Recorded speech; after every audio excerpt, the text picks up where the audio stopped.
they wanted my opinion about whether being gay was biological or mental. Right, there's that new study that came out, this vast or study. Psychological. Right, okay? Right. And I said, I don't care which it is. Find out what it is, fine. But the answer to that question should have no consequence on legislations or laws. Because, for example, suppose it said it's purely biological, okay? Then you say, oh, that explains it. Suppose it says it's purely psychological. What are you going to do now? You say, well, now you're going to go to the reorientation camps or whatever those are called, where they realign you because they say it's psychological rather than. What's up, everybody? Jackson here, and this Ben Shapiro and Neil deGrasse Tyson conversation is a genuinely interesting one because it's not really a shouting match. It's two people with different frameworks trying to figure out where they actually disagree. Shapiro pushes on the science of biological sex, and Tyson largely agrees with him on the underlying biology, but keeps redirecting the conversation toward a different question. What happens when scientific findings get handed to politicians who then legislate based on them? I want to break down where they actually agree, where they genuinely diverge, and check one specific research claim that came up. Stick with me. Get that like and get subscribed. Because we take contested topics seriously and fairly here. Now, let's get into it. For me, one pie in the sky thought I have is a hurricane's coming and ready to destroy a city. You put in some big anemometer inside the hurricane, right? And it spins the anemometer, but the anemometer is itself a turbine, right? So it's sucking energy from the cyclonic motion of the hurricane, and you use that to drive the energy needs of the city that it might otherwise destroy. You should propose that to President Trump. I mean, he's going to nuke a hurricane. This sounds better than that. So that's it. So moving on from climate change, which is an area, as I said, where some people on the right are not particularly interested, to areas where it seems like the left is militating against the advent of science.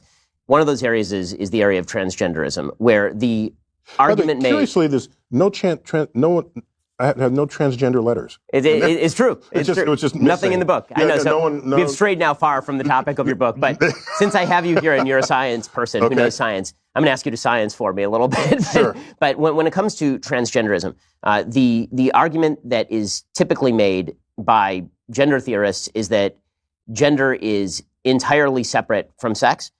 You've seen the argument made that it makes no difference on average if men are stronger than women are, and that if we were to allow transgender women to compete with non-transgender women, then this would somehow not disadvantage biological women.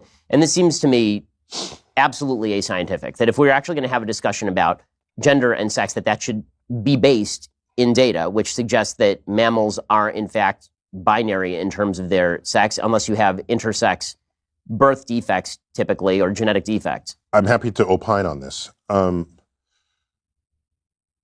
This only matters because today we segregate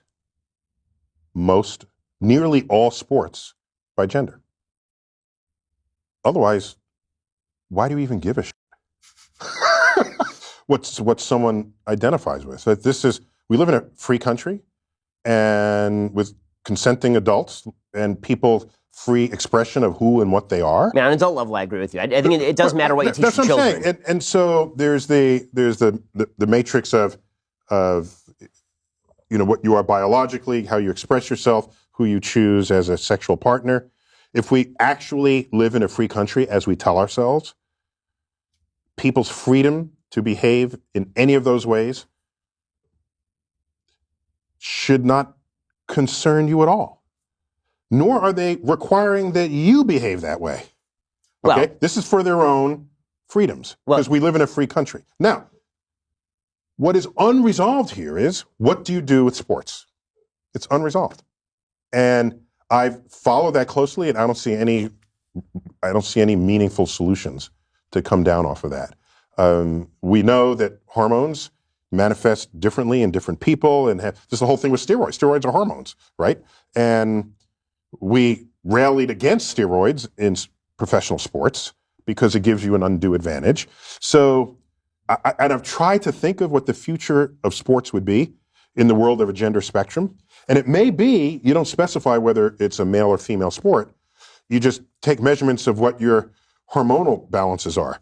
And so you compete based on your hormones. This is thought I had. I mean, I don't know. I don't know where it's going to land. The WNBA won't be in business for very long if that's the case. It would just be, you'd have to find some way to compete people against each other if you still care that sports is an interesting activity. I guess the area where it does come up in a non-sports area. Yeah, tell me, I don't know. So it would be, you talk in your book about the education of children and teaching children about science. And right now, children are being taught about the quote-unquote gender spectrum, which is not scientifically based. That is a theory-based idea. No, wait, hold on.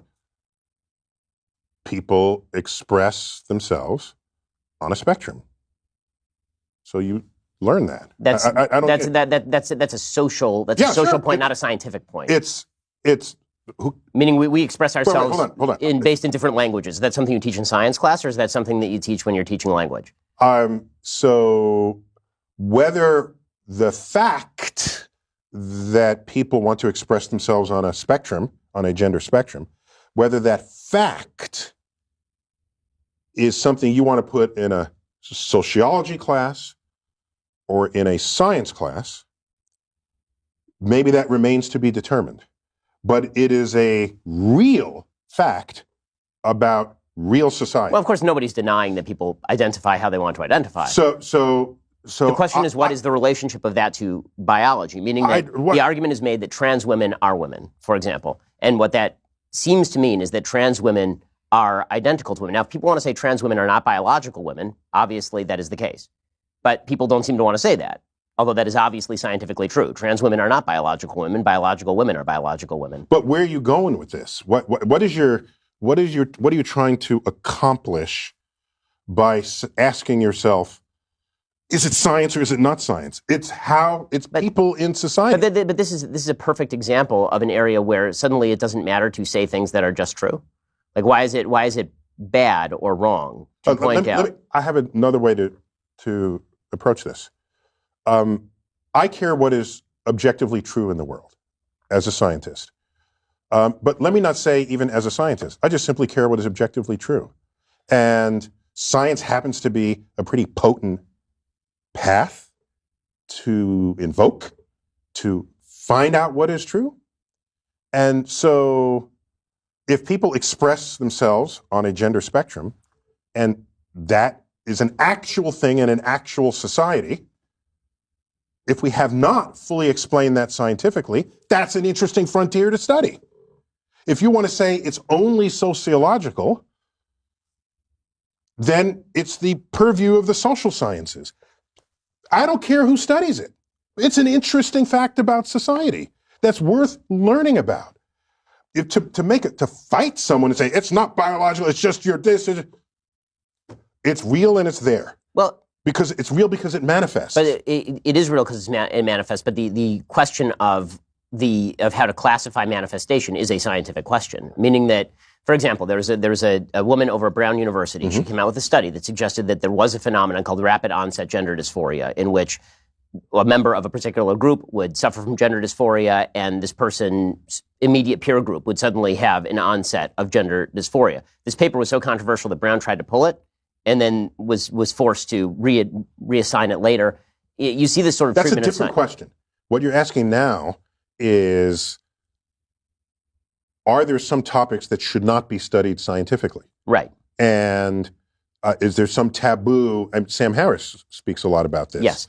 And I think the concern is, if you study some topic that's a hot button topic and you bring scientific methods and tools to it, we don't trust, I'm interpreting here, I think we as a society don't trust that people in charge in a free country won't try to legislate something that will constrict people's freedoms in the face of that information.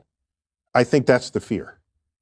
Well, isn't that? It's a fear. I mean, and isn't that? We don't trust our own ability to govern ourselves in the face of what could be some information relative to other kinds of information. Isn't that a bit of a problem? Yes.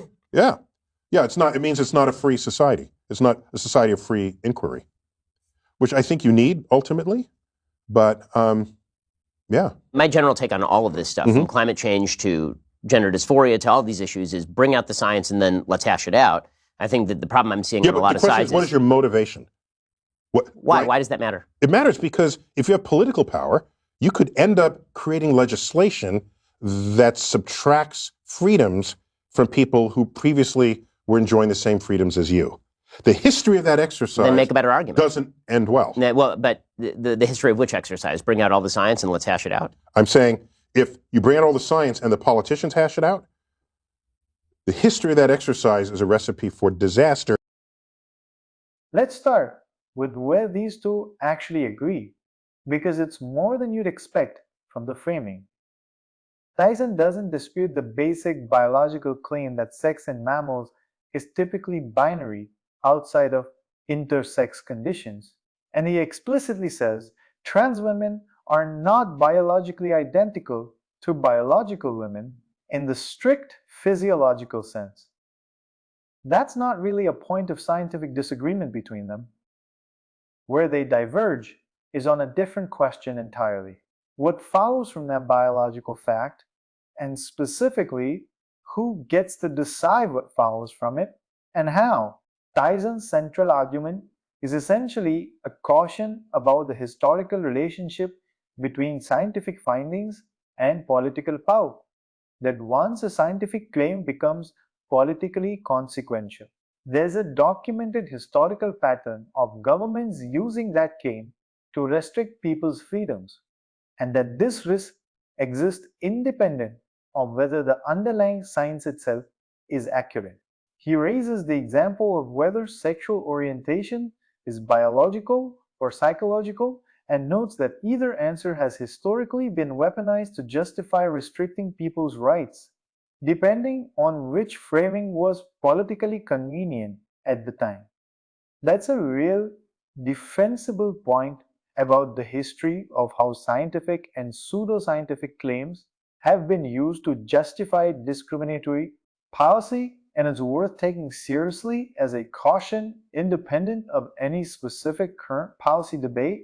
Shapiro's implicit pushback, which he doesn't fully articulate in this exchange, but which underlies his questions, seems to be that avoiding stating a biological fact clearly, out of concern for how it might be politically misused, risks distorting or shying away from accurate science education, particularly in how young people are taught about sex and gender. That's also a coherent, legitimate concern. Education should aim to be accurate, and there's a real question about how to teach biological facts alongside social and identity-related concepts without conflating categories that are genuinely different, like biological sex, gender identity, and gender expression.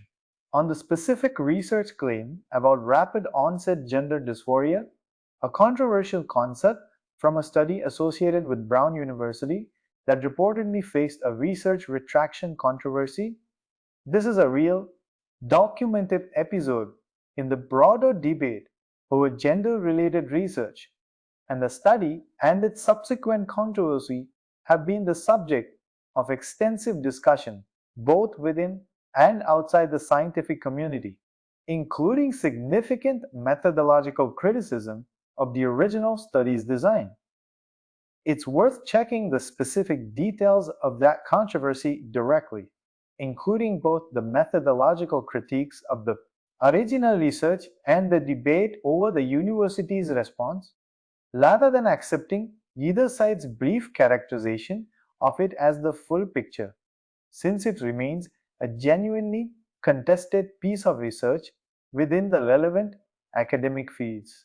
On the specific policy question of transgender athletes in sports which both men actually treat with real nuance rather than certainty, Tyson explicitly says this is unresolved and describes it as a genuinely difficult, unsettled question, floating the idea of hormone-based rather than sex-based competition categories as one possible but imperfect solution. That's worth noting because it's a more measured position than either no restrictions at all or complete exclusion. And it reflects a real ongoing debate among sports governing bodies, athletes, and scientists about how to balance fairness and inclusion, a debate that hasn't converged on a clear consensus answer. Here's what I'd leave you with. This conversation models something useful that you can fully agree on the underlying biological facts and still have a substantive, good faith disagreement about the social and political questions that follow from those facts. That's a different and more productive kind of disagreement than simply litigating whether the biology itself is real. And it's worth distinguishing between those two very different debates whenever this topic comes up. So tell me, do you think caution about how scientific findings might be politically misused is a legitimate reason to be careful in how facts get framed publicly? Or does that caution risk becoming its own kind of distortion? Let me know in the comments. And if you want more of these breakdowns that separate genuine scientific agreement from the political disagreements built on top of it, get subscribed, because that's exactly what this channel is here for.